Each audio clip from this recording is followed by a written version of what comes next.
hiatus yet again, Webs. Yeah, I mean, if it's a hiatus we do all the time, then it's just it, our schedule. but it's still a hiatus. I mean, hiatus is, I like that word. I just like saying the word hiatus because I think it's a cool word. Okay, that's fair. It does have a good sound. It's got a positive vibe. Hiatus means like, it feels to me like you've been on a vacation and you rejuvenate. I don't the rejuvenation part. I don't really think that I've done, but at least you didn't have to do something. I mean, even if you schedule things, you didn't have to do one of the things you usually do. I guess I like sabbatical. I think sabbatical. sabbatical has a nice. That's like spiritual. It has a spiritual context to me. Like that's where it comes from. So it's kind of Huh. kind of like an interesting. Like when one is on sabbatical, one is like looking for this spiritual replenishment. This, and I don't know if perhaps it was a sabbatical or has been a sabbatical too. I don't know. Who knows? I don't know. This is interesting stuff. Anyway, sports fans, this week you got the officialness from the Clark County School District. If you're a teacher, that ain't no more Google Classroom, fan. Ain't no more Google Classroom. So you, as a teacher, can use Google Classroom. Scoot up just a little bit. You, as a teacher, can use Google Classroom for your professional development needs, but you can't use it as an instructional tool for your littles. So that being the case, it is Canvas or analog, pretty much. And today, what we're going to talk about is you don't have to give up all your stuff. You don't have to say, oh my goodness, let's burn it down. Those things don't have to happen.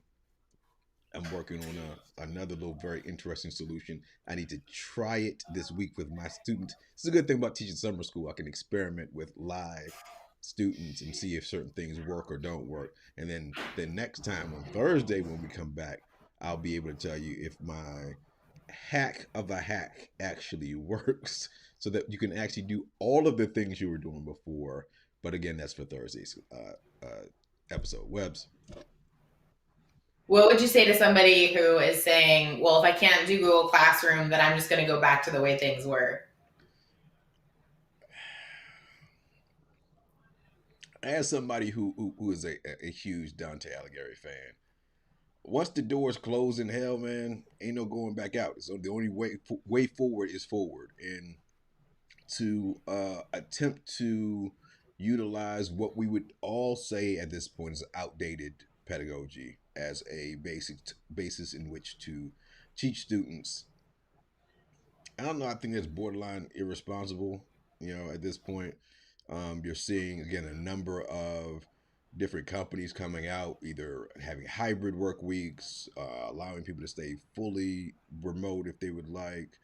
Um, the way of the world is moving more toward flexibility of knowledge workers, right? And if we want to give students the opportunity to be knowledge workers, then I think we have to be flexible as well. I mean, that's at least how I see it. You're a knowledge worker who's working at home. What say you?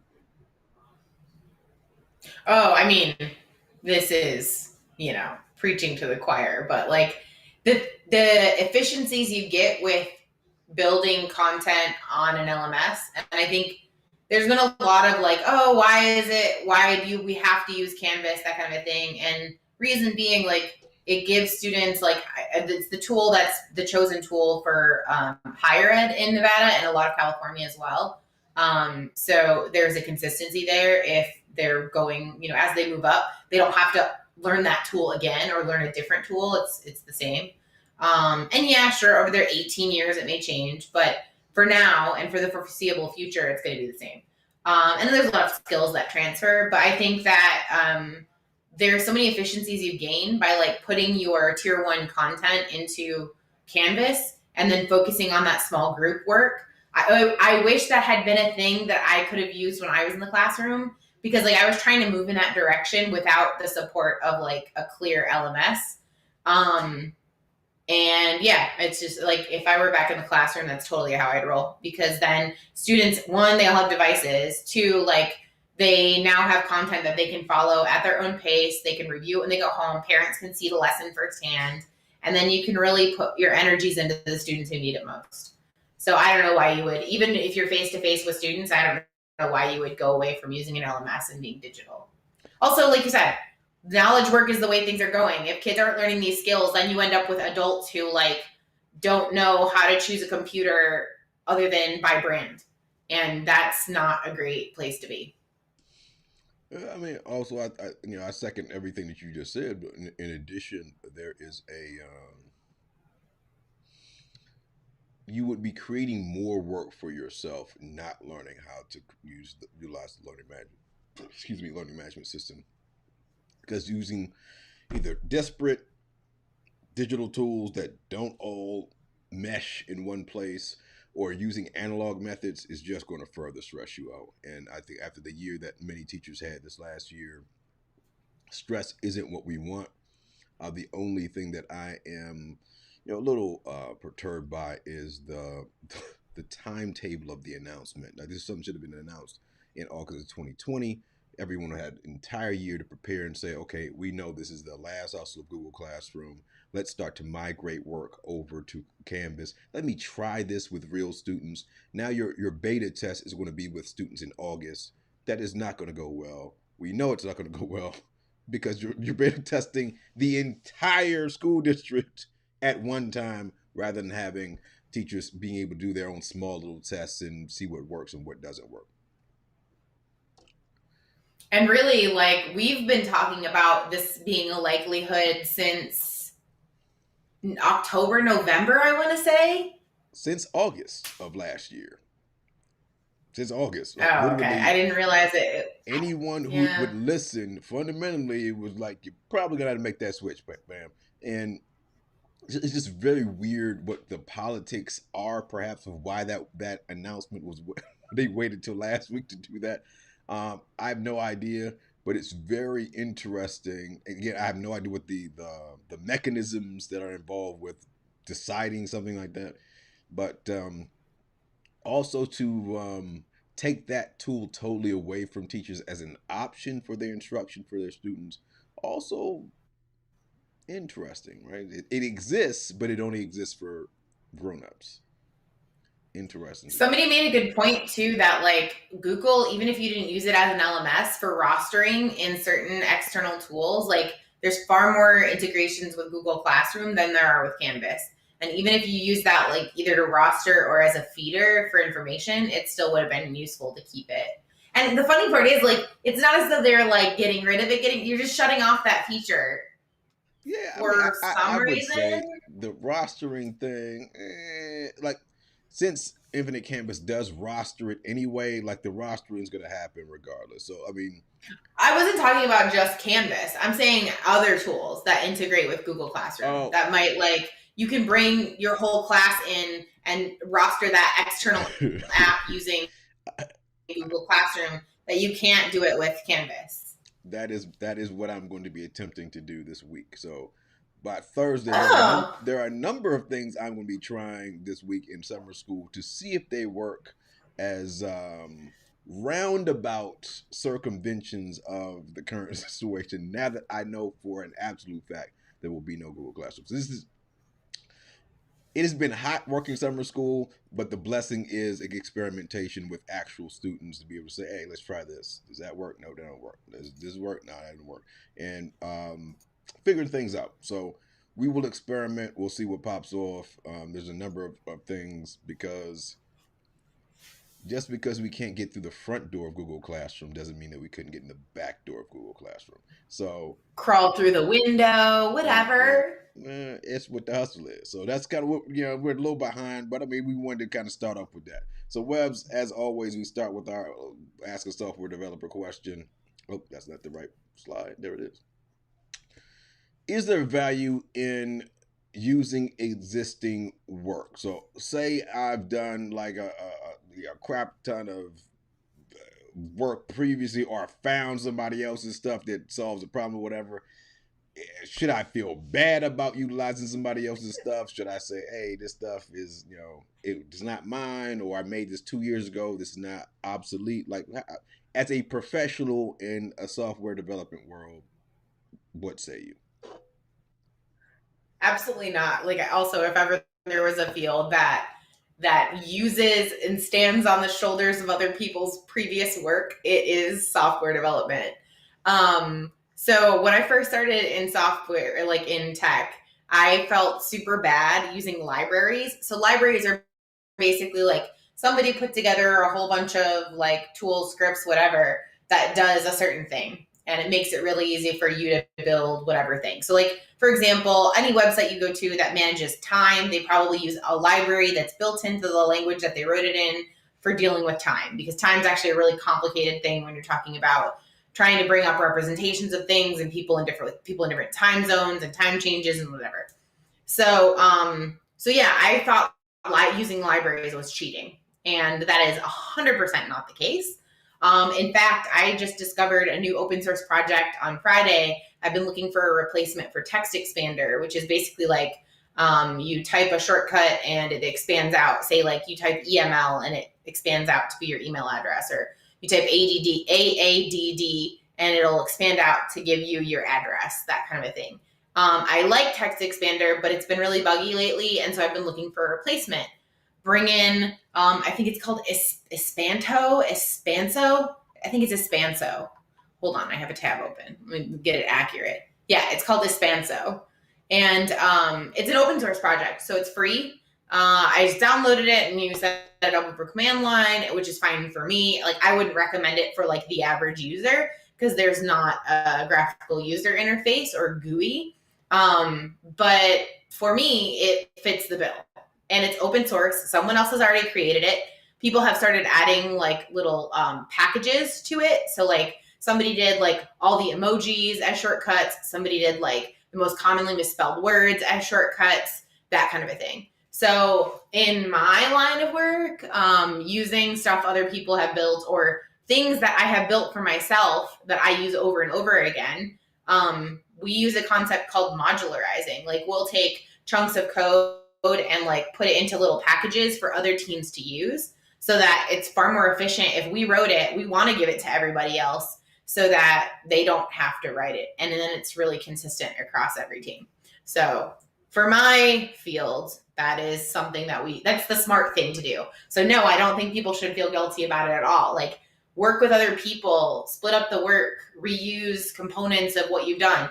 For example, you created the Canvas module for integrating audiograms that teachers can use. You can buy that on our shop. You can just drop it into your Canvas course, reuse that. Like, that's the smart way to work. I mean, we're talking speed. We're talking about consistency. We're talking about less worry as well, right? I know this thing works since I used it yesterday. It can beat into the dead horse or whatever. And we're going to talk tonight very, very much about the news that Google Classroom was over. And again, over in June, when August is but a stone's throw away from right now. Um, Talking to teachers, people were very upset. Hey, this is, they're choosing this for us. No one talked to us about things, et cetera, et cetera. And one of the things that I don't think was, again, done in terms of timelines was, this is how you work with Google Classroom to get your stuff into Canvas or whatever other tools you're dealing with. And Canvas does have a lot of connections to other tools. Not nearly like web says, not nearly as many, but that's why we got embedding. That's why we have links. I mean, you to get things from one place to another. That's a really great way to do it. We're going to go over a couple of strategies tonight in terms of just looking at Canvas and saying, this is a quick way just to access stuff that you had previously, right? If you got stuff in your Google Drive, you can bring that right on in. You can make things in Google Drive. If you just don't want to, I am wary about connecting my Google Drive to things. That's one of my paranoias, and so I just link things around. So you don't have to connect Google Drive into Canvas if you don't want to. So that's not a must-have situation either. One of the things that you said was the whole sharing with other people deal. We modularize things so we can give things to other people. Why is that perhaps something that we as perhaps schools or schools or what do we call it? Alignments. So your elementary, your middle school, your high school. Why might that be something if we're all using Canvas that we might want to invest some time in? Well, I mean, for one, you have reduced workload because you're building out those components, those modules, and then you have them, and it's not where and you can give it out and share it. You know, like teachers pay teachers is huge. Why? Because somebody created a thing. Now you just have to pay $5 or however much it is, and magically you have that thing as well. So there's that. It like reduces the workload and the amount of effort you have to put into a thing because somebody already built the thing that you need. But I think too, consistency wise. So if you work together and say you're going to go over one particular thread or theme, maybe it's integrating speaking and listening into your content, and you're building that across ELA.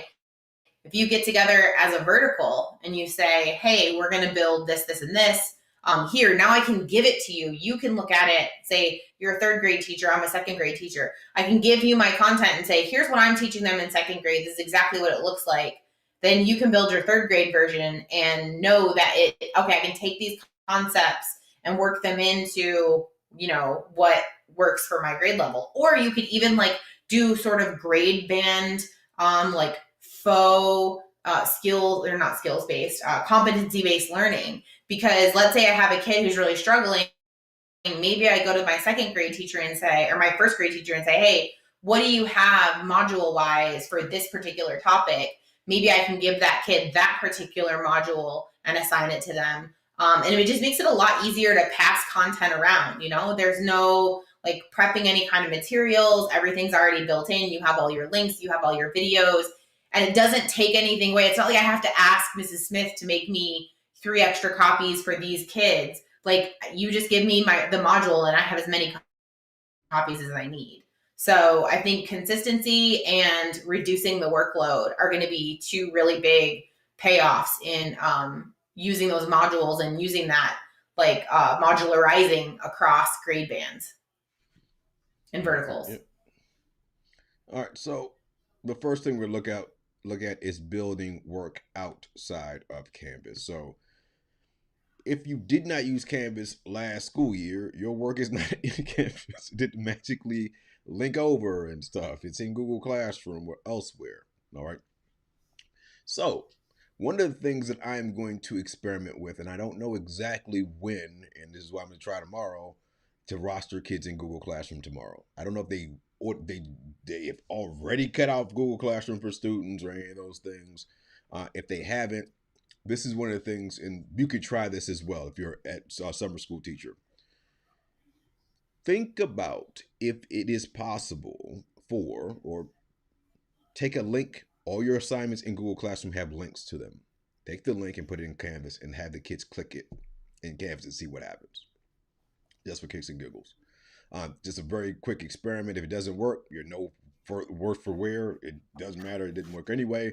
But I am not sure if they are destroying the Google Classrooms that existed previously, or they're just not giving kids access to them. So if those Google Classrooms are still going to exist, which the messages seem to be to me that they're not going to delete the Google Classrooms that you functioned with the last school year, then those things already exist in the order that you taught them. Now, if you didn't organize your Google Classroom very well and just randomly threw stuff in there, that doesn't help you very much. But if you were somebody who was hyper organized with your Google Classroom, you have all of your information, from unit to unit or grade band to grade band, whatever house you organized it, then that could be a way you could generally shortcut a lot of the Canvas work yourself. Because what if I'm you, and Webbs, you can tell me if you support this statement or not. I am not worried about aesthetics at all. I'm worried about functionality.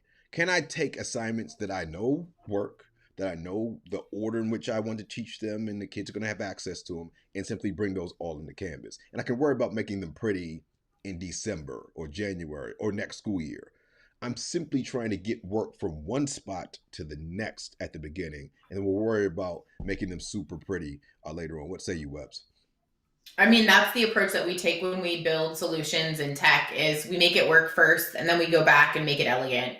I think this is my theory, having been a Google administrator who controls turning things on and off for an instance, I suspect they will turn off Google Classroom for all students so that if they were to click the link, it'll probably say talk to your administrator about turning on Google Classroom. But if you share that same link with like another teacher, they would have access to it. So if what you're saying is absolutely true, I still would say, as a teacher person, I still have access to all the links in the order in which I taught them. Now, again, if you did not teach them in a some kind of cogent order in which you were saying, "Hey, this is this standard, and we go from this one to this one, this one, this one," that doesn't really help you all that much because now you're going to waste so much time trying to figure out the logic of your Google Classroom that it becomes worthless. But if you were somebody who was super vigilant in building your Google Classroom in units that can be packaged and rock up, because you can remember, and this is what another thing I'm going to try, you can't download all your data from Google Classroom. That's possible, and then upload that Google Classroom data to a Google Classroom outside the Clark County School District, which is another thing that's possible. And then by proxy, link students from Canvas to that other Google Classroom and back to Canvas. And there your solution works. That will work. I'm pretty about 95% sure that'll be a super problem. So if you have everything logically, you can build that same situation outside the Clark County School District and just circumvent the entire system. Still totally plausible and possible. And to prove that, I'm going to make sure that it works tomorrow because it's one of the things that's on my list of guinea pig stuff for my summer school kids. Now, that's like a super easy way to do it. This is another super easy way, Webs. Let's check this one out. So this is a solution that I use even using Canvas because little kids. There are a lot of things that are really cool about Canvas, but for our little friends, could be a little complicated. So I use Google Sites. All right, so this is first grade. This is an entire unit broken down into 4 pages. All right, so home, you matter, start dreaming, whatever. Now, the kids will go through these things at their own pace, just like a Canvas course. The website exists, all the materials are here, all the stuff would be, rocking and rolling. And the other thing that we can do, because again, they said use Canvas. And use is a very interesting word because I can interpret use in a number of ways. I can say kids can just go through Canvas in order to get to some other place. If I'm not mistaken, the chief concern was communication with parents. That's not a problem. I can communicate with parents through Canvas and have kids do work in other ways. But Google Sites, if you can build a Google slide, you can build a Google site. It essentially works on the all it is modularizing. I will use Webb's word. A lot of the work that would make building a website. I don't want to do it that way. Do it this way. Building a website a little bit more difficult. So I'm gonna scroll over a little bit. So you have all these modules here. I'll use that word again that show you all these things. You just have to click on them and put them where you want them to go. All right, so I'm going to actually go to that turn work in. Now, I wanted the kids that they were using Keynote, which is, that by first graders had iPads. What did I use to have them turn their work in? Google Form. So I can still get your work without building an assignment page on Canvas or whatever. I can still get your work. And I can still, if I create a quiz inside of Google Forms, I can still grade your work right there inside of Google Forms, all inside of Google Sites, or I can link. So let's look here. So this is, I'm gonna go ahead and click it. Didn't want to do that. Is there anything that prevents someone from finding that Google site and filling out the form? Yes. So this Google site, and that's a great question. So the Google site is actually, you have to be logged into Clark County in order to even find the site. Super zoom in. Yep, super zoomed in. Hold on, give me a second. Why did you do that? Oh, because I'm That's why. Hold on, give me a second. The two screen life sometimes. There we go. It can be hard to manage. I totally understand that. This is only available to Clark County School District users. So I had a number of parents like, oh, the site's not working. I was like, who you logged in as? Oh, I'm logged as myself. Yep, that's exactly why I locked it behind Clark County. So no one knows. The only way that you're looking at this site is if you're somebody in Clark County. Same deal with the Google form. So a form was created inside the Clark County School District. It takes your automatically get your email address as you turn things in, and you can't access the form unless you're logged into Google Classroom, into Google for our school district's instance, which was a very difficult lesson for a lot of the students to learn as well. It doesn't work. It doesn't work. Oh, it does work. It's just making sure that Bob Jones, the serial strange person, is not able to get our information. So yeah, it's a great question, Webbs. All right, so inside of Canvas here, the assignment tab there. Now, this is lovely, because I'm going to cheat, and I'm going to cheat big. All right, and this is one of the things, again, too, if you're not somebody who's a Canvas ninja, you do not need to know how Canvas works. You just need to make Canvas do what you want it to do. All right, totally different situation. And, an aside very quickly, the Yankees and the Red Sox are playing right now. Ted Williams, one of the greatest batters in the history of the world, wrote a great book, all right, The Art of Hitting. And if you're a teacher and even if you're not a sports fan, it's a great read because he explains his thought process for how he was able to do what he was able to do. He had the same bat as everybody else, saw the same pitches everybody else saw, but he talks about his thought process. It's a very interesting read. Now, when I reminisce on that book, which I haven't read in like 10 or 15 years, I'm going to get another copy of that book and read it. John Paul G has in his not his last book, the book before his last book, he talks about the fact that humans should never be judged as individuals. It should always be human plus tool, right? What can you do with a tool?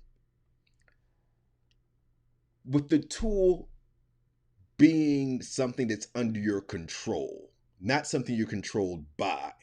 And I think if we go into Canvas with Canvas will do what I want it to do, I think we'll have better success in August. But if you're trying to master every little nuance of Canvas, how to do this and that, you're going to drive yourself nuts. You're trying to solve the most immediate problem first. And then we call that over engineering. Yeah. What'd you say, Webbs? We call that over engineering. When you're trying to get like every single nuanced piece of a tool and you're just really trying to solve a basic problem, it's basically like, oh, I need to type a sentence. So you try to learn everything there is to do in Microsoft Word, when really all you need to know how to do is type on the page. And that is exactly, unfortunately, I think the philosophy we're taking with trying to get people to onboard the Canvas quickly, instead of looking at this is who you are as a teacher and here are the problems you need to solve. It's learn how to use Canvas. And you're like, probably not, fam. Like, as someone who's used Canvas for years, I don't know how to do all the things in Canvas because I don't need to know how to do all the things in Canvas. I just need to know what I need to do. I need to know in order to solve the most immediate problem. And if a problem arises that I don't know how to use in Canvas, I Google it. And suddenly I have this new piece of knowledge that I can do what I need to do with. But that's neither here nor there. So in terms of creating assignments, great, you can go and you can do all this like fancy build things in the page and all stuff like that. I'm not actually going to build an assignment. I'm just going to go to a page. Create page. So I'm not going to do assignments at all. Add item. Oops. Record. Bob. All right. So Bob is here and we'll do the assignment in just a second. You'll notice that Bob has an address up there at the top, right? And we're going to exploit that just like we exploited in Google Classroom. Hopefully you exploited that in Google Classroom. This means that I don't have to have kids. I can always have kids loop back into Canvas to turn work in or refer to pages or anything like that if I need them to. So it becomes a situation that if I'm somebody who's really skilled at Google Slides and I want kids Google Slides to be my main deal, If I'm someone who has their own personal website and I want all my work to be in the website and kids just to turn things in on on Canvas.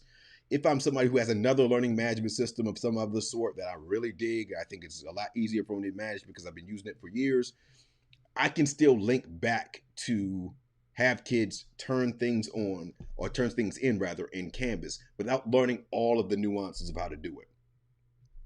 It's going to save me a ton of time because I'm already using pre-existing knowledge, those libraries, those modules that Webbs was talking about in our mind, all the stuff that you've already built. And I have a scenario in which I'm still using Canvas. I'm just not using Canvas the way that they want me to use Canvas, which is the whole hustle. Webbs.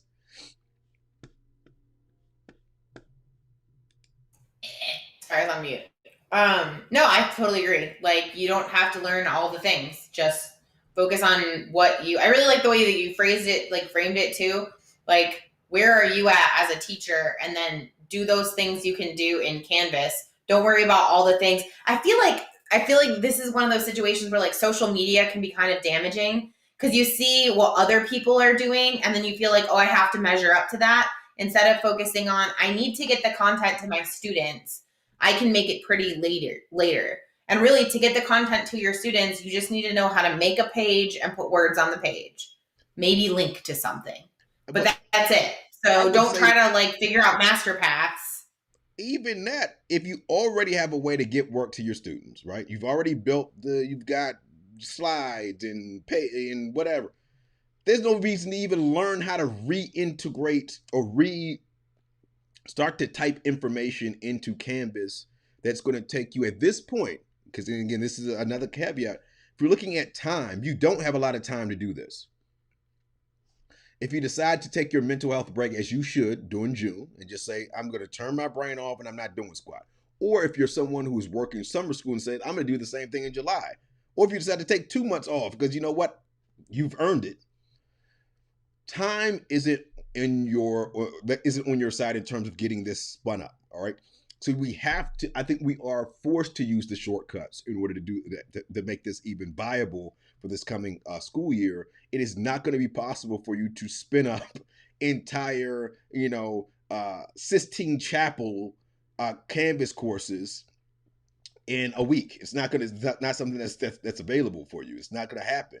And so, it is going to be necessary to MacGyver this situation. And when people use the word MacGyver, it's always with this connotation of disrespect, right? Like, you MacGyvered that, you just pulled, scratch. Think of how resourceful and intelligent and knowledgeable you have to be to be able to MacGyver anything. Mm-hmm. Like that TV show, you watch MacGyver, the guy knows so much about, you got to know what doesn't go together, how circuits work, how this works. All these different little pieces of information in order to make even a simple process work with desperate pieces, right? So when we use MacGyver here, it is in homage of MacGyver, not in some kind of, oh yeah, you just like threw some stuff together very quickly. Also, we have an analogy in tech, this idea that, okay, if you're trying to get from point A to point B, and the first thing you do is try to build a car, it's going to be a long time before you get from point A to point B. But if you build a skateboard and then maybe add some handlebars and build a scooter, like immediately once you have the skateboard, you can get from point A to point B. It might be a little unsteady, but you'll get there. And then you can add some handlebars and you got a scooter. Now you can get there a little more stably and more quickly. And then you can build like whatever the next thing, you build a bike next, but like you do it in phases. You don't start with trying to build a car right out of the gate. Facts. All right, so we look really quickly as like, hey, page link. All right, cool. So I'm going to go in that Google form that I have and say I wanted my first graders to turn that in on Canvas. Now, all their work has been on Google Sites. They've walked themselves through everything on Google Sites. I just want them to turn things up on this deal. So I'm going to go to create assignment. I'm going to call this turn it in on Canvas. Don't really care about the indentation right now.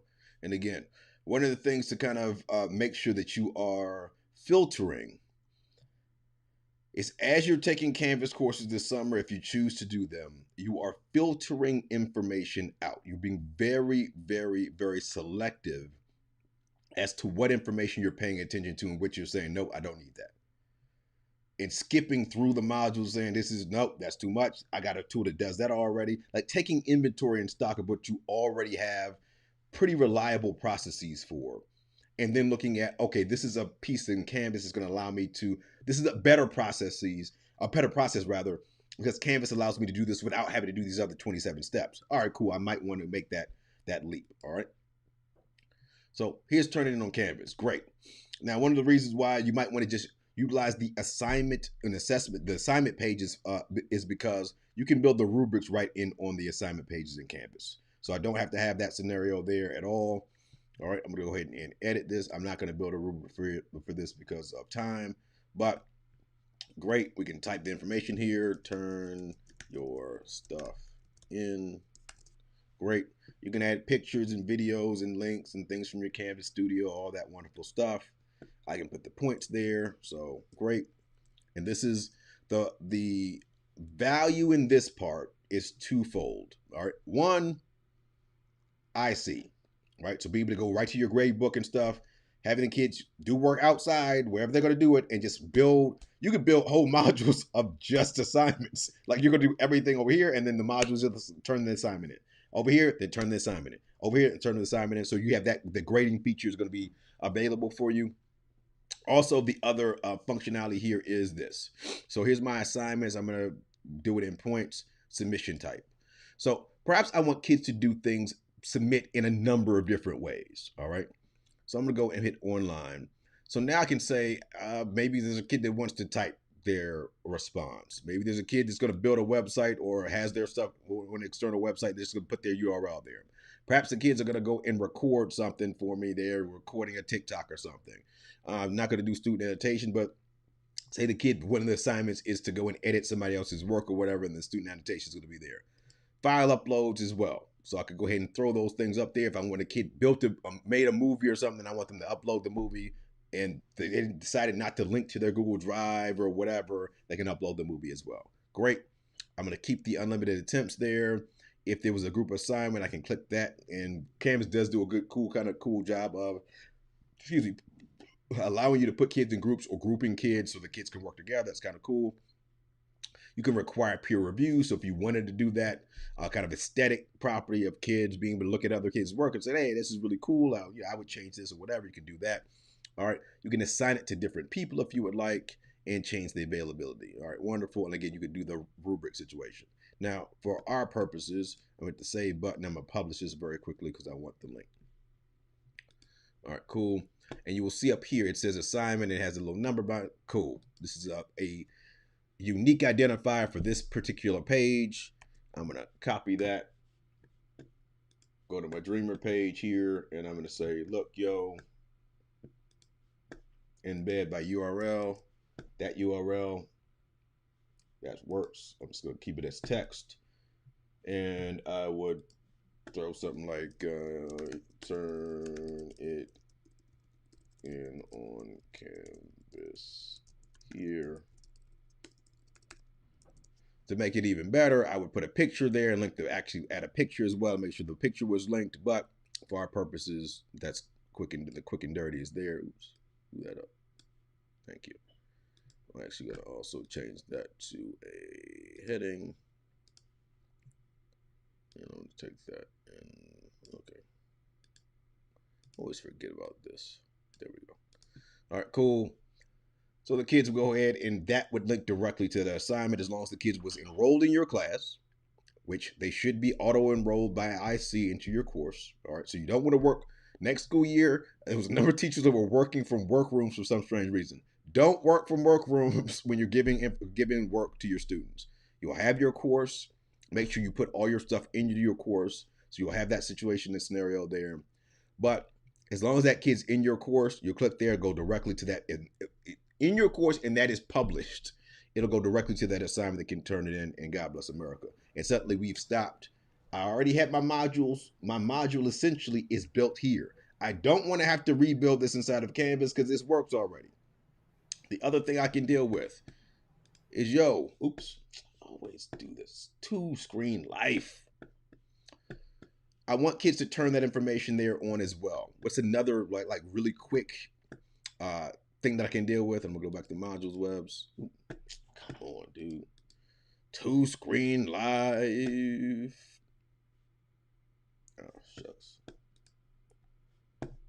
The other trick to get into is external URL as a page.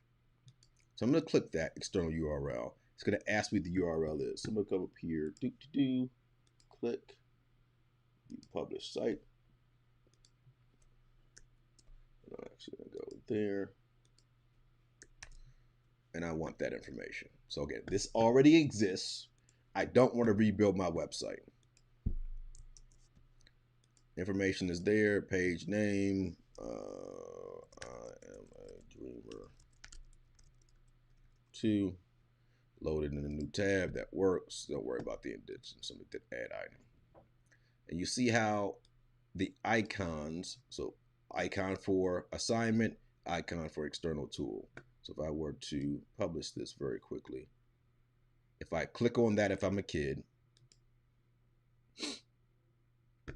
this is going to open up. The site was open in a new browser window. Actually, it was there too, but there it goes. And now I have that. That's built into my canvas. I don't have to build my website again. It's going to take the kids directly where they need to go. And the turn your work in page is there. Oh, I didn't publish this. That was silly. Give me a second. Sometimes. All right, now it's published. So I'll go here and I refresh that page. Maybe I'm lying. Come on. Maybe I'm lying. There it is. There it is at the bottom. And that will take me directly to that assignment. So I click that. Bada bang, I go right back to the assignment. So again, there's way. Go ahead, Webs. Oh, that's nice because then even though the link is public, the only people who can access it are students who are enrolled in your class. Because you'll if anyone else tried to click on that, it would take them to the login page for Canvas. And if they can't log in, then it's not a thing. And if it's a student who can log in but isn't in your course, it'll just say you're not in this course. You can't submit this assignment.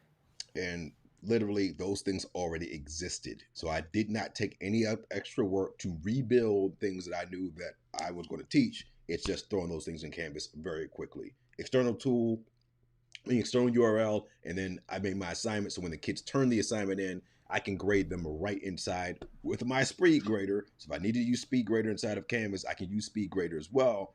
I'm not grading those things by hand, costing myself time, or not using an external tool that I now have to figure out how to get the scores from tool X into here, and I have to manually add those things. Nope, make them turn it in here. Everything goes inside my everything. Hopefully, our grade pass back will work smoothly next school year. Everything goes into the Infinite Campus, and I'm good to go.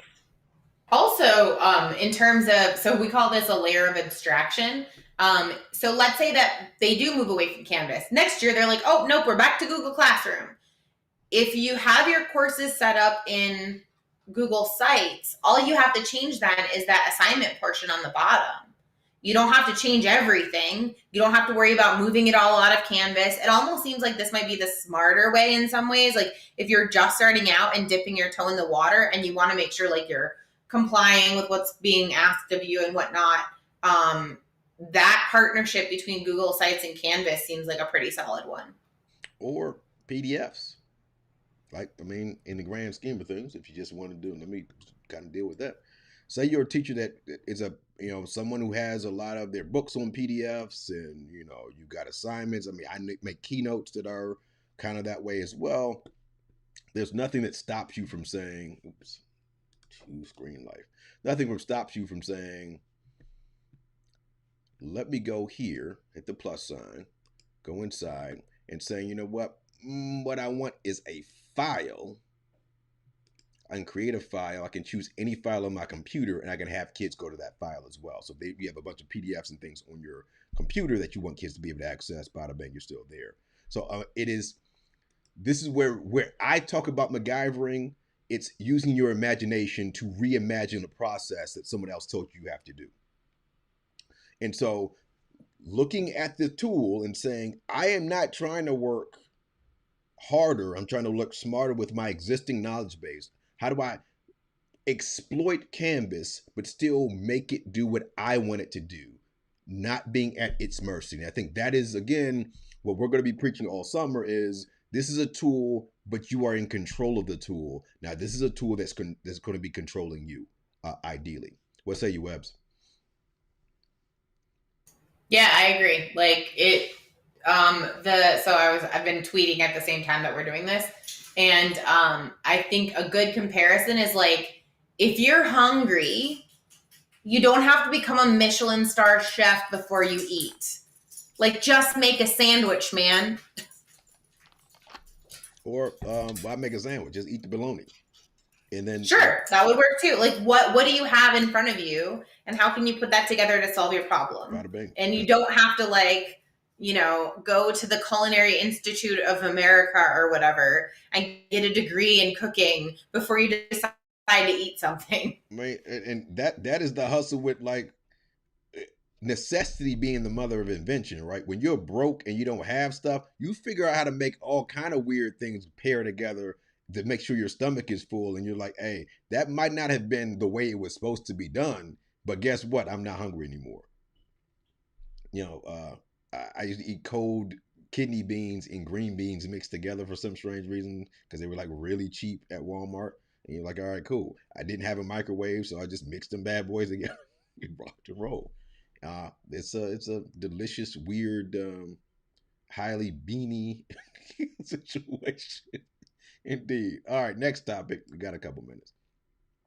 Linking to and from Canvas. I kind of jumped into that one already, Webbs, in terms of the external URL function that was there that I kind of showed. There is a page that is dedicated just from going from Canvas to outside websites.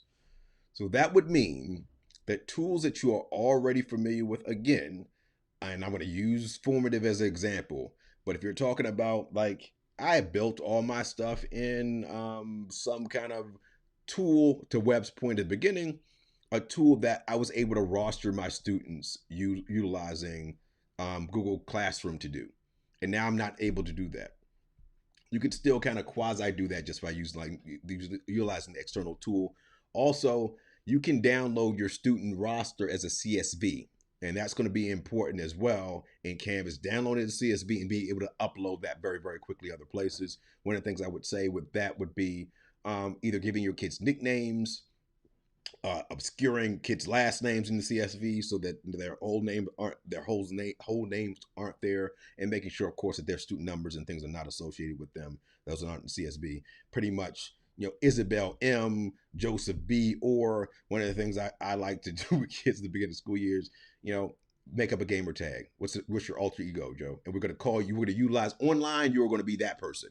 In the class, you can be, in Mike Lang, but online you are Buck Yeager or whatever other person you decide you're going to be. I think that's a way. As a security expert, Webbs, does that make sense? Oh, I have thoughts. Yes.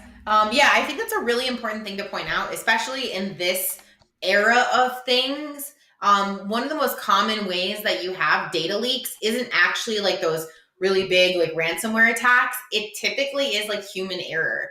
It's someone sending out a link to a Google Sheet that they didn't realize is public to anyone with the link, and then they send it out to like a big group of people, and it has social security numbers and birth dates and stuff like that. I was having a conversation a number of months ago about how particularly with kids, like kids' data and kids' credit is high value commodity because most parents don't track or keep track or check their kids' credit scores or anything. And it's fresh, clean credit usually. So people on the black market really want like kids' social security numbers, information, and especially if you're a kid who basically has lived in the same area since you were young, if you get really basic information, like one of the things that went on a lot last year in the local school district's Facebook groups is people would ask, what's the kid's default password in this public Facebook group? And they would say what it is. And so now everyone can see what the default password is. And all it takes is a little bit of following on social media to find out when a kid's birthday is, what school they go to. Like, it's really simple information. Actually, I saw a tweet recently where I think it was like CNN or something. There's a reporter who worked with us. It's called social engineering, by the way.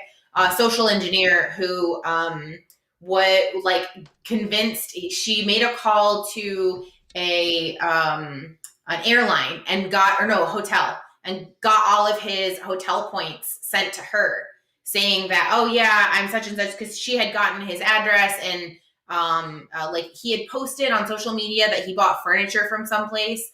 And so she called the furniture company and wanted to check and make sure they had the right address for the stuff he was ordering. So they gave her his address and phone number, which she then used to confirm with the hotel that he was him and transferred all of his points. It was like 90,000 hotel points over to herself, saying it was like a baby shower gift or something, or a wedding gift or whatever. So, and he watched like live on that feed as his points just disappeared, with some really basic social engineering, because especially over the phone, it's so easy to get information from people. And a lot of times people will share it freely out on social media. So it is so important that if you're going to download a CSV of student information, that you sanitize it in all the ways you mentioned. And then also, as soon as you're done with it, you need to delete it.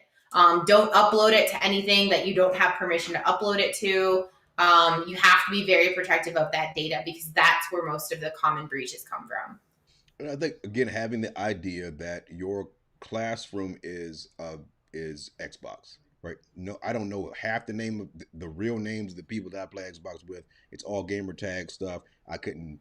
If you asked me to go identify somebody from a lineup, I could not tell you who was who. I don't know who Dragons 8181 is. I don't know who this person is or whatever. So utilizing that, and that is going to be even more of an important thing, given that they're still going to use Clever next school year, but there are tools that are not connected to Clever that people are going to try to utilize regardless. There are schools that are going to make decisions as just school units that we're going to use this tool and stuff like that.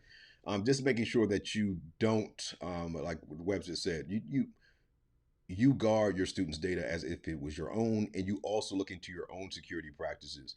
And if you are someone who is using a computer, I have switched from Google Chrome. I don't touch Google Chrome ever, ever, ever. That's not in my workflow anymore, just because of some of Google's practices. Brave is over vigilant. There's certain things to work with Brave, because Brave's like, nah, I'm gonna shut everything down. But I've had a very good experience with that. And if I need to less vigilance, I go to Firefox and use Firefox to utilize their stuff. Even Safari, utilizing Safari, they've upped their game in terms of things that they block and try to prevent people from following you all over the internet as well. But Chrome, I'm very disappointed in that aspect, and the fact that the Chromebooks are now prevalent everywhere does not bode very well for our students and their data. So interesting stuff, Webs. Interesting stuff. So just kind of to go ahead. Someone who cares about privacy. Oh, sorry. Go ahead, Webs. I was going to say electronic. Can you hear me? Yep. Uh-oh. I can hear you. I can see that I'm like, oh, okay, cool. Electronic Frontier Foundation is a good organization to follow for privacy related topics. Super cool. So again, that same process we just did, going to add assignment, external URL, external tool is there as well. So external tool, these are tools that are built into Canvas already. So Classroom Cast, we talked about Classroom Cast in the past. Discovery Ed is there. Ed Puzzle is there. Your Google Drive is there. CK12 for you're using that. The Canvas Studio is pretty easy to utilize. Badger for your badges and things like that. So you can do that, or at the bottom here, that URL still exists. So if I come over and say, I want kids to do this formative that I've created, right? And so I'm going to click there. I haven't used formative in years. So great. Why did you do that? There we go. All right, cool. Join instructions are all there, all that wonderful stuff. Great. I want to assign this though. And when I assign it, those are all my Google Classrooms, which is what it is. I'm going to click that and that's there. I'm going to delete this as soon as we finish. But regardless, here's everything. That's the link. That's the embed code. I want the link. copy the link. That's where I want the kids to go. Put the URL inside there. Your formative assessment.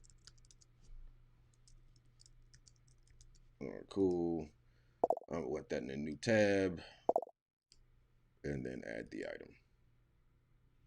And just like I Am a Dreamer 2, I've got the URL there.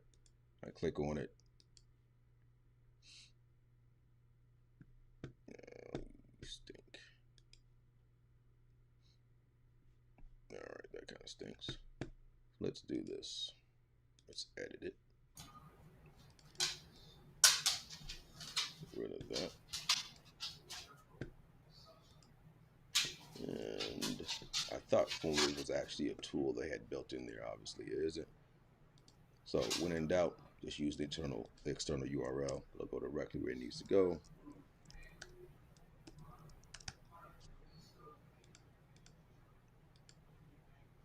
And the item. And bada bang. That was a nice workaround. Yep. When in doubt, there's always more than one way to skin a cat. The other thing with that would be if you wanted to use the external tools, you have to, some of the tools you actually have to go in settings and set up. So for example, if I go to navigation here, I would throw in the caveat right now that like, if this is too much for you, just don't do this. Like you don't have to do at all. I mean, you don't have to do it. Stop where we are. Yeah, go ahead, Webs. Oh, you can stop where we are, and this is not a thing that you have to do. Don't feel like you have to do these steps. We're just giving more options for folks who are at that stage. So you'll notice, and this is something just to have as kicks and giggles with Canvas, you'll notice at the bottom of the page, these are all disabled. You can take them and simply drag them up. Come on. Really? There we go. All right. So that kids can see them. So I can go directly to my assignments if I want to, directly to classroom cast, et cetera, but I have to make sure I hit that save button. If you don't, then the kids aren't going to see those things. And I'm working in a workroom right now, and so it's a little different.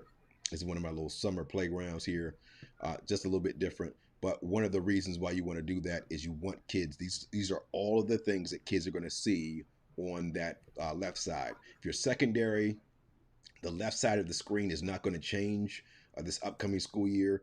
If you're elementary, that left side is not going to be there. It's going to look different. And once they kick me out of the elementary side, I'm not going to be, actually, I can't see it because I just changed I'm still in elementary. So you see at the very top, it says ESCCSD. So I'm still in elementary. They haven't kicked me out yet. And so they also have not put in the actual look of the elementary Canvas courses for next year yet either, which I think is also kind of maddening, but it is what it is. It is what it is. All right. So again, as Webb said, the basic situation is simply existing where you are and linking back to Canvas, that assignment deal or whatever you need to deal with.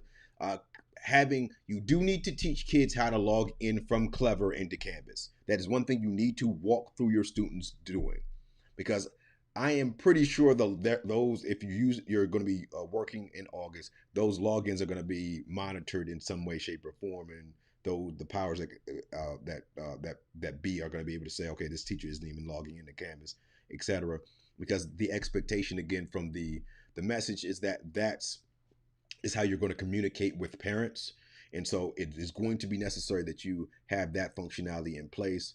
The Clever to Canvas thing shouldn't be a super difficult thing if you work this school year, because you should have been doing that, at least utilizing Clever this entire school year. All right, anything to add on that, Webbs? I was just going to say, I know that a lot of folks complain about like, oh, it's one more tool. But like, that's kind of the way things are going. So I feel like we need to just accept the fact that like, we are going to have a lot of different tools to work with. Like at work, I work with 2 different tools that do the exact same thing, because one group of people wants to use tool A and one group of people wants to use tool B. And I don't say, oh, one more tool. I just suck it up and deal with it. And I think that's just kind of going to be the nature of things going forward. You should have a transferable skill set. If I know how to use Microsoft Excel, I should have no problem using Google Sheets. I should have no problem using numbers. If I can use Word, I should be able to figure out pages. Like, you should be able to transfer those skills. That is a 21st century skill. It shouldn't be completely foreign to you that when you go to a new website, like, someone needs to run you through a training course on it. And I'm getting on a bit of a soapbox here, but like, I really think we need to do away with the whole, oh my gosh, I have to deal with one more tool kind of thing. Like, especially with single sign-on the way it is, like, just use your Google account and single sign-on. It makes it so easy. I think that's one of the reasons why it's important to, why the Ted Williams idea is such an important one, right? The tool is there to be used, not to use you. And I think a lot of the unfortunately we set up professional learning from the perspective that this tool is there to help you. Nope. I am the master of my own fate. This is the task that I need to get accomplished, and this is I'm going to exploit this tool to get this task accomplished more quickly, more efficiently, more powerfully. And if we look at our existing philosophy and our existing ideas about how the world works and bring those to the tool and say, you will serve me because I am your master, I think then we empower people to utilize tools in the way that will, first of all, be more creative and more imaginative because I'm bringing myself to the tool, but also will decrease the anxiety of that there are too many tools because I'm not concentrating on the tool. I'm concentrating more on the task that I want to have accomplished. And this tool is going to help me do that. And if it doesn't help me do all of the things, I need to find another tool that's going to help me finish that task or again, MacGyver a number of different tools in order to get that one task accomplished. And so I think as we go through the summer, that is one of the things that keep to stay paramount in our minds is that we are using tools. We don't want, this is not Skynet. We don't want this, the tools to suddenly, get sentience and decide it's going to work on its own behalf. We have the bat in our hand, and a bat laying against the wall has no function, but a bat in human hands can do work. And that is what we kind of need to be able to deal with. We have one more example to kind of walk through very, very quickly.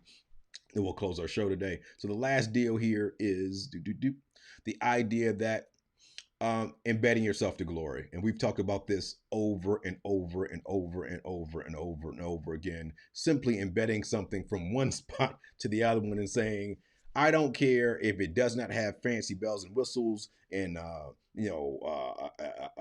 chorus of pomp and circumstance. I simply want to get this into my students' hands without the super design and balloons all over the place. And don't care nothing about that. Can the don't need to be a Michelin chef. You don't need to be a Michelin chef. How do we get the sub sandwich into the kids' hands? Bada bing. All right.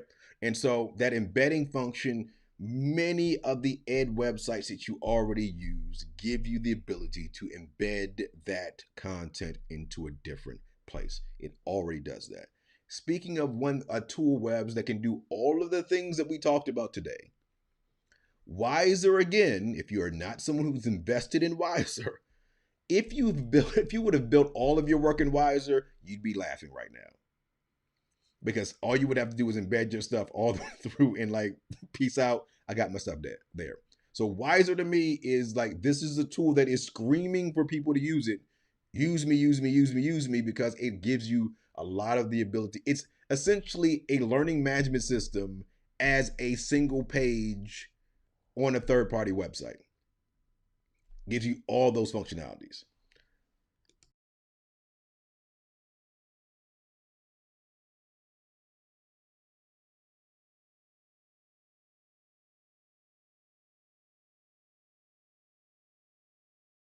You're muted.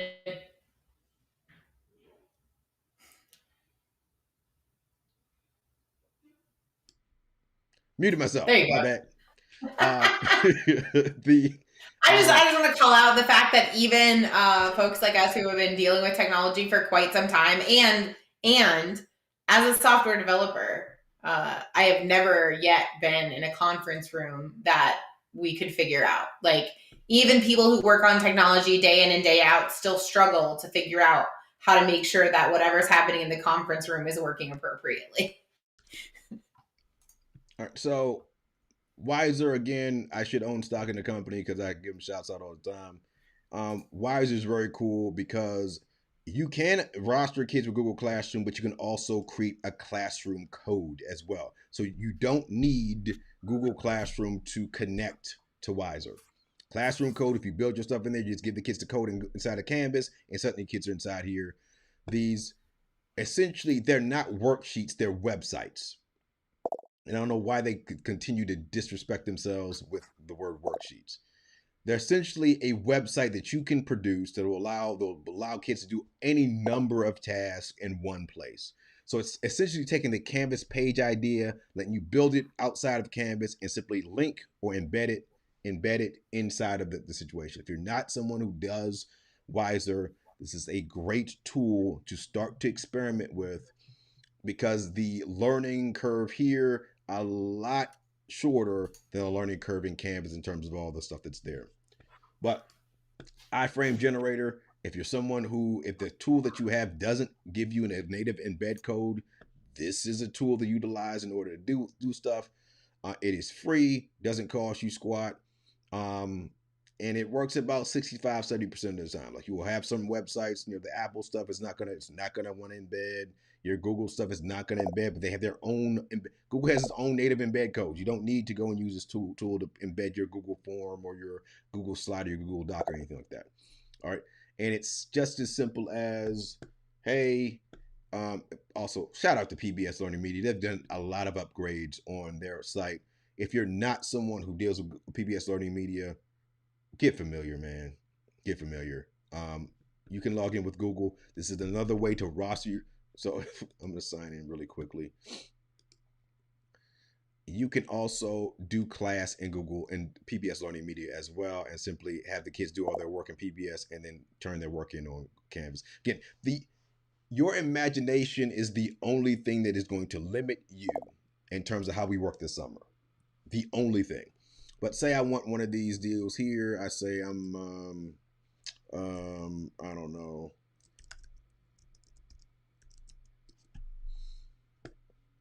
All right, cool. So I'm going to use anti-racism just because we're going to be doing some more of these with PBS this summer. So you will see, if you watch PBS, you'll see your boy on PBS again.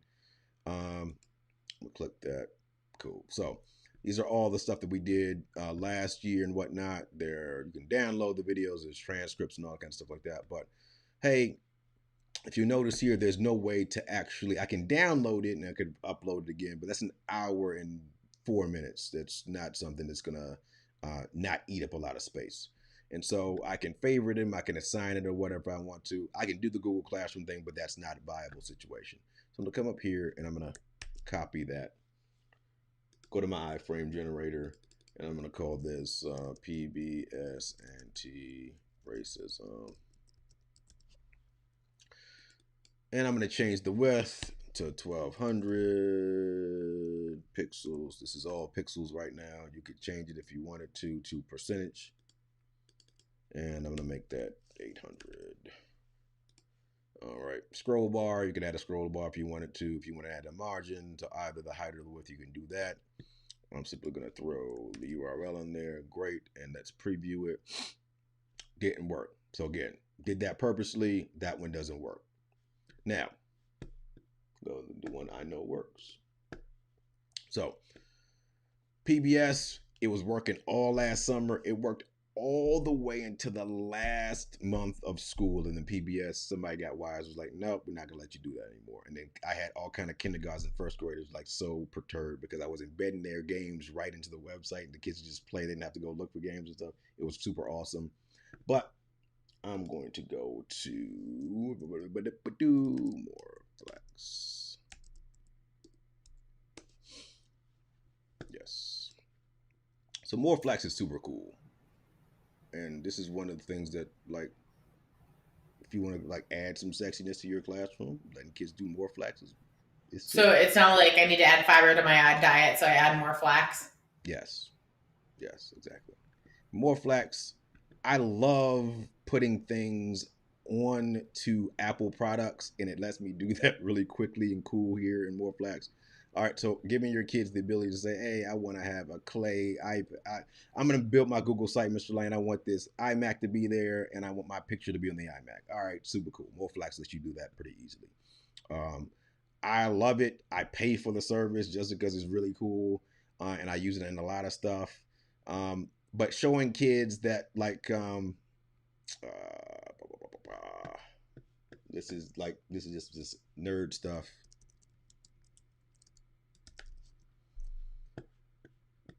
So you know how Apple has those images and like the images like that.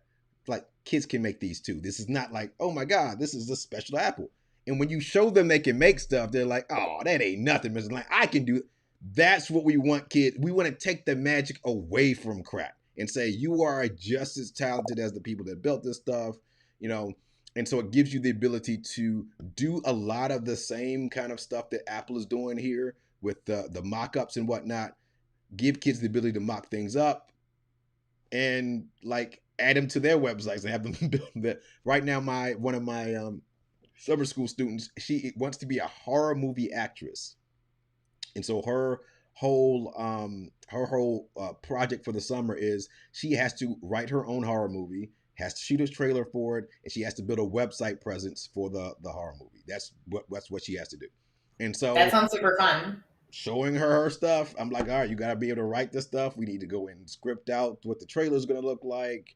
You need somebody needs to be able to contact you, so she has to be able to throw out a Google form inside the page for a contact page about whatever. She is going to cast real actors and actresses in her movie, so she has to say, for this particular person, I want Bradley Cooper to play this person. I want this person. She did one that was really cool. We did a 6-word story about a horror movie, and this is just like me again, just like ideas that you could deal with. A 6-word story, and from the 6-word story, she had to go and create a horror movie poster advertising the movie. But again, she had to cast real actors and actresses as the main characters, and so she's big into, like a lot of kids, I guess, are into Stranger Things. So she has a lot of those people as the. It was a um called The Clown was the name of the movie. And again, I don't know what people are afraid of clowns.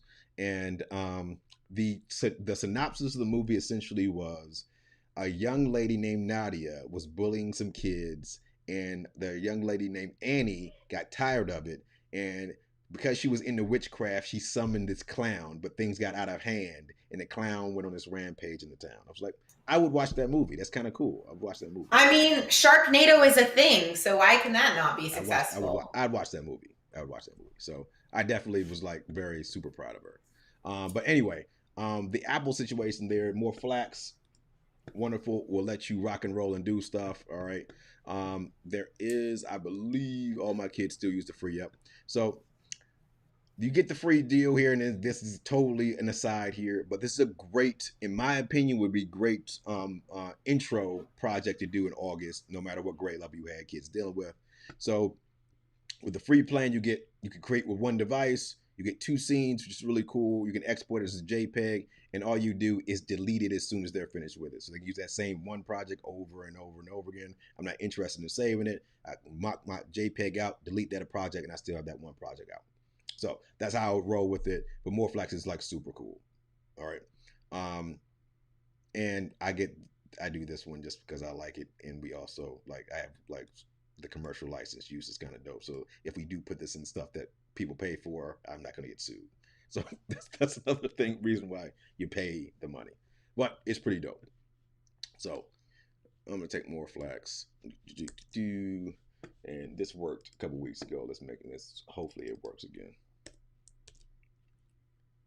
Let's see, preview. Yes, it did. So there's my Morphlax. Bada bing. I want the kids to go directly to Morphlax to do what they need to do. I don't want them to have to go and bounce to Morphlax, the website, using a URL. So I'm simply going to go and generate that code. Bada bing. Copy the code. Come back to my deal here. I'm going to go to my module very quickly. And I'm going to throw it in any of these pages, but I'm going to throw here. I'm in Morphlax. Add item. Bada bing. It's more flags. And all I'm going to do is edit the page. I can come down here to the raw HTML editor, or I can click the three dots and go to my cloud there and submit it. Save the things. Sweet. More flags is there. And so now the website exists on the page. My kids don't have to go anywhere. Boom, boom, boom, boom, done. All right. Embed everything you can, my friends. It's going to save your life. Now I don't have to have a situation where, oh, Mr. Lang, the link didn't work. Mr. Lang, how do you get to so-and-so? Nope. And I can do the demo right inside of Canvas. I don't have to do the demo outside of Canvas. The kids are going to see that as a native part of the situation. Super, super convenient. Extremely convenient. Extremely convenient. Actually, just for kicks and giggles, I'm going to show you to do this. I hate this navigation in Canvas. It's so freaking annoying. Let's go to my dashboard, actually. All right, cool. And the gang, I want to do. They killed my courses from last year. They killed my courses already. They retired them. Oh, wow. That stinks, yo. So you go to all courses, they're not there? No, because they should be published courses. They're gone. That stinks. So that also means my modules that were associated with those courses are also deuced out. That really perturbed me. With no notice? Obviously, they just retired my stuff and didn't tell me. Wow. Wonderful. So, yeah, I'll find that has to be an archive course, something here somewhere. It has to be an archive course. There's no way that they would get rid of my stuff and not have an archive course. Yes, here are my pass enrollments. Let me go to that. They just threw me pass enrollments for some strange reason. Oh, Clark County School District. Thank you so much. All right, cool. So if we go, did I use it there? Pixel, nope. Nope. Nope, nope, nope. There it is. All right, cool. So this is another tool that's really kind of cool. Previewed is cool too. It's free. Does the same idea as the mockups. All right, cool. There's my little walkthrough or whatever. And again, I don't have a lot of stuff on my pages. So people start, oh, it's got to have stuff. Nah, bruh. The less stuff is possible. Now, the website is logged. This is the actual website for Previewed inside of the Canvas page. So the kids don't have to go anywhere. There's the login button, and it works right inside the Canvas page. Don't have to do anything else. Log in, handle your business. So for sites that let you do it, having those pages live in your Canvas course, mad convenient, especially when you're talking about little kids who are not going to have the ability to read and figure out how to get back to where they were from. Your kindergartners, your first grade friends. If you're a kindergarten, first grade teacher, I'm going to church multiple times before August the 4th in order to pray for you, because to make sure that you are, I don't know how much audio you're going to be able to embed on the front page of your Canvas course as it comes through. The other questions are going to be, these are functionally illiterate people. When a kindergartner comes that first day of school, a lot of them kids don't know how to spell their names, right? So they're not going to be able to identify letters to say, start is this or whatever. It's going to be very interesting how that works out. So if you know a kindergarten teacher, you know anybody in the special ed classroom as well, they're going to have a very interesting time utilizing this tool. Say special prayers for those kind of people, or do a rain dance or something, or whatever you do, because it's going to be figuring out, not knowing what the actual elementary instance looks like and be able to prepare for that. That's going to be a beast, man. It's going to be a beast. Going to be a little bit of a beast. But again, embedding the websites inside of the pages, super great way to avoid having kids navigating away from Canvas. And again, the website functions just like it functions in the webs. You have anything to answer? I like how I'm so embedded in your brain that you said webs instead of web. Indeed. So that's what we got. Super dope, man. I cannot emphasize the tool is there to be used, not for you to be used by the tool. And I've said that 4 times now. Don't go into Canvas, go into any of these courses like I have to learn all of the things. You do not need to learn all of the things. That is one of the advantages of Canvas. I can functionally use Canvas without really knowing how to use Canvas. You couldn't do that with Google Classroom.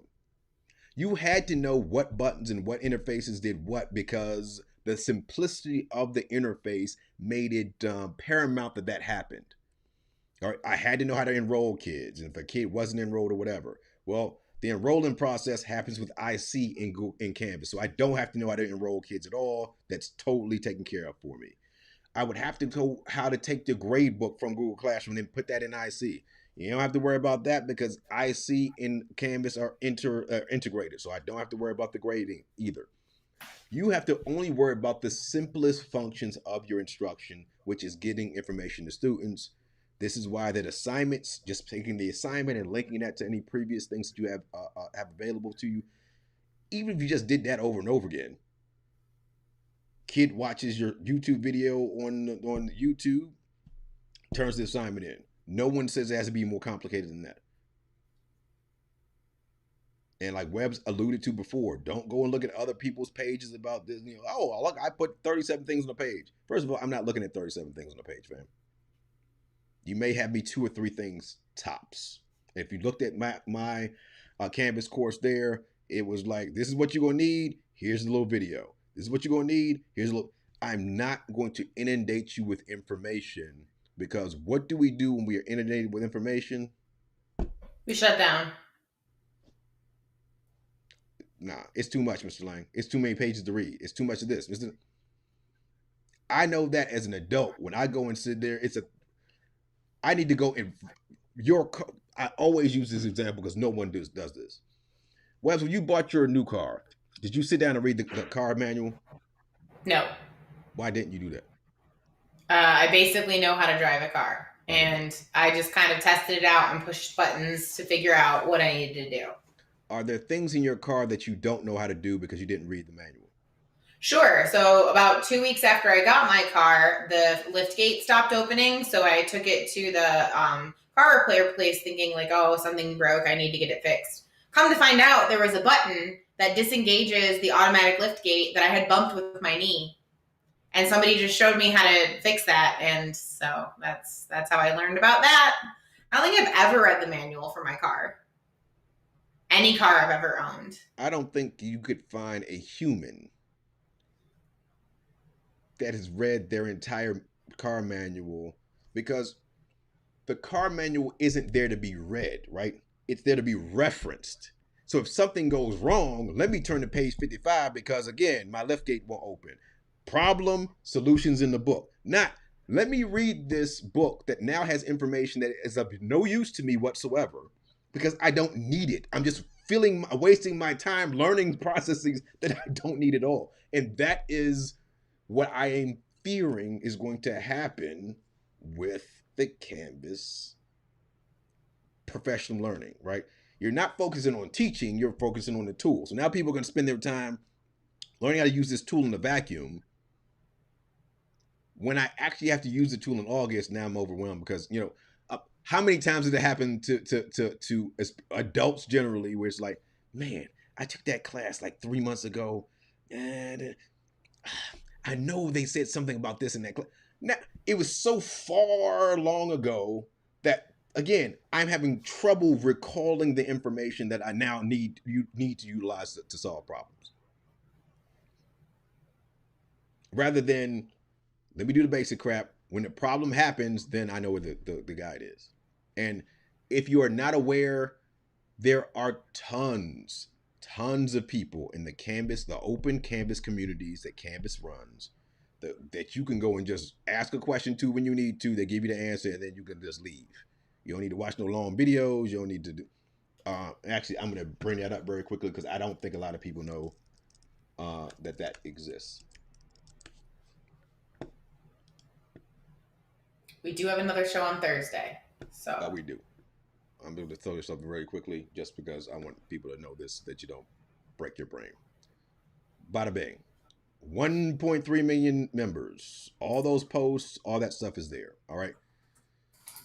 Come here when you got questions and stuff. You can join groups. You can do all that wonderful stuff here. This is a lot of play. When I first started getting started with stuff, I didn't take no classes. I simply went to the Canvas community and started. I didn't even ask questions. Just trolled through posts that people had questions about or whatever and rocked and rolled with it. So look at it that way. You don't need to know everything. You just need to know where to find answers when you need to find them. All right. So there will be a Canvas course, I know, from the district in July when no one's going to be interested in learning about Canvas. But if you decide to do that, it is going to be quite a bit of information. Don't freak out. Take what you can take from it and then skip the rest of the stuff. All right. We will be back on Thursday. A couple other little shortcuts and stuff we can look at. Webbs, anything else for the good of the people? Nope. That's what we got. All right, I'm going to do the thing. Indeed, indeed.